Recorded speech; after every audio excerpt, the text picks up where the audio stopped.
Alright, before I get too far into this video, if you want a hockey guy sighting, you'd have to go to Rogers Center. Or Rogers. It's Rogers Place, isn't it? Rogers Arena. Rogers?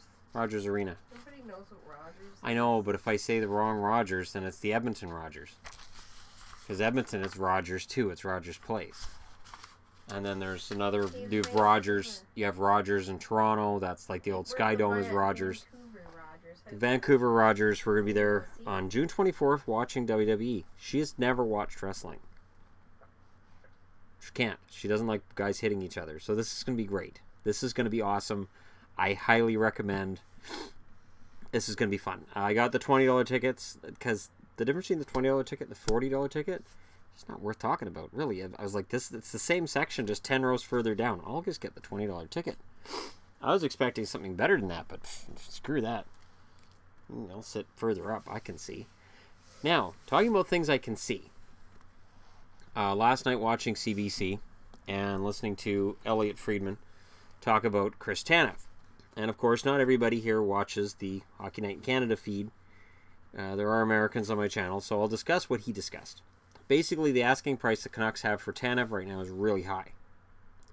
So, Jim Benning is not actively shopping Chris Tanev. It is only us Canuck fans who are ready to trade him, because he's a right-handed defenseman, he's in his prime, and he's seen as the Canucks piece that probably has, no, he would have the highest trade value. So the idea is trade him to Dallas for the number 3 pick, and that's fine, but, and we'll get back into the article here because I was reading through the comments section. I really don't recommend that. The one thing I heard and this is Friedman talking, the one thing I've heard other GMs who've reached out to Vancouver say is there is no guarantee, and if Tanev is going anywhere, the price could be very high for him. He's got 3 more years under contract. He's a good player at a good price. I don't think Vancouver's looking to do this unless it's a great deal. That tells me the number 3 pick doesn't do it. Just personally. That tells me that Benning is doing what Sakic did with Duchesne. I want the moon. I want 3 pieces. That's normally the way this will go. I want a roster guy who's able to step in for now. I want a prospect, and I want a draft pick. And I'm just throwing that out there because when you hear the price is high, that's normally it. And it would be crazy. And I don't know what team would be willing to offer that, but it would be crazy for any team to offer that. So I love Tanev. If the Canucks asking price is too high, what do you do? Anyways, so that's that really. I don't really have anything else to say about it. I think, does Tanev move? Maybe. Does he move for what Canucks fans want? I doubt it. Canuck fans are known for their overvaluing their own players and undervaluing others, which is fine because most hockey fans and sports fans in general do that. You'll hear, well, what if we gave you this for this? And you go, why? Why would any team do that unless their GM wanted to get fired? There's just no way that a GM would make that move that you just said unless you want to see that GM getting fired. And I've seen those trade proposals on my channel. I usually just leave them because everybody makes these trade proposals. Everybody leaves them. And either they're crazy good in Vancouver's favor or crazy bad against it. But there never seems to be a lot of consensus in terms of what a fair deal is for both sides. So that's really the crux of this, is looking for a deal that's fair for both sides. Now, speaking of fair deals, I don't know what the Kings are doing. So the Kings have been through this before. Sean Avery, Mike Richards, and many, many others. I'm talking about players with personal problems. The LA Kings have had players on their team who've had a personal reputation, and they've had players who need to get themselves straightened out. That being said, rumor has it they're interested in Evander Kane. Now, Evander Kane's young. He's got talent. And he's fast. But it's well known he has personal demons he's been fighting. LA's a bad place when you're fighting personal demons. Vancouver is too. That's why when Evander Kane to Vancouver gets rumored, I'm like, I can't see that. I just can't see that. So, because Sorry, I had to pause and go, and now I'm back. But Evander Kane is a guy who needs to be managed. And I'm saying that as a guy who wants to see Evander Kane's career become what it should be. And I'm not convinced the Kings can do it. I'm not. Just as I'm not convinced the Canucks could do it. I look at Edmonton right now and I say, look what they did with Zach Kassian. You know, if they had cap space and they were saying, we're looking at Evander Kane, I would probably say, you know what, Edmonton might be a good location. Because they seem to be able to deal with these reclamation projects. There are certain cities that can.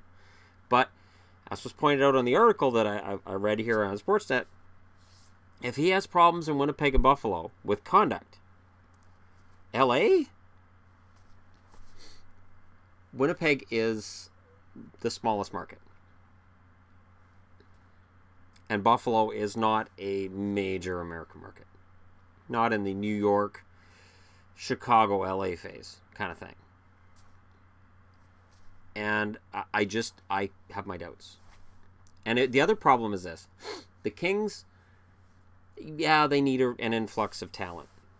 And they need for an expansion draft help out from Vegas here. And they probably need to do a buyout somewhere along the way. I just don't see adding Kane as something that will fix things long term.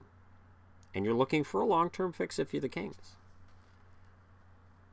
They may be interested. It doesn't make it the right fit. It's the same argument I had against the Kings picking up, or the Canucks picking up Kane last summer.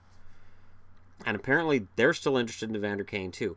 And he has tantalizing talent levels. He is capable of 40 goals. He is capable of being one of the better snipers in the league. And he had a good season with Buffalo this year. There are certain teams I look at and say, oh, that would not be a good fit. Like, a good fit for Evander Kane at the right cap hit would be a team like Pittsburgh. Pittsburgh has taken players who were cast-offs or weren't fitting in well where they were and make it work. I think Nashville could be a good fit, as another example. Nashville has kind of a big city and a small town kind of feel to it, and there seems to be a sense of community with the players, and that's important. And that's part of the reason why Pittsburgh and Nashville are the two teams in the final as I'm recording this. So the question is, where would you see Evander Kane go? I think he stays in Buffalo for another year. I think he plays out the rest of his contract in Buffalo. And then Buffalo, I think, wants to keep him. I genuinely do. Unless there's a sweetheart deal that comes through. And with the Kings, that'll be the number 11 draft pick to start with. And I don't know that we want to trade the number 11 draft pick. And it's funny because people have started saying maybe the soft draft is being overblown. Maybe it's a better draft than people are giving it credit for. That could be true. Maybe Vancouver drafts Casey Middlestead at 5, and maybe he's the answer to a lot of the team's problems in terms of depth at center and long-term goals and where they see themselves. Do the Kings want to give up a number 11 pick who could turn out to be a good NHLer for what could be another reclamation project?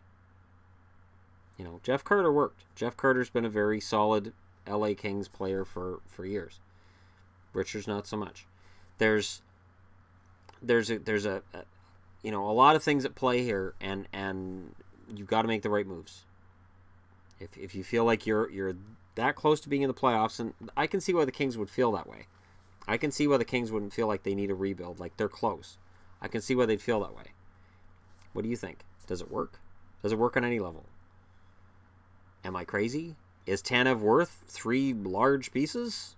Or even 2 large pieces? What is a Tanev worth on the market? And who pays it?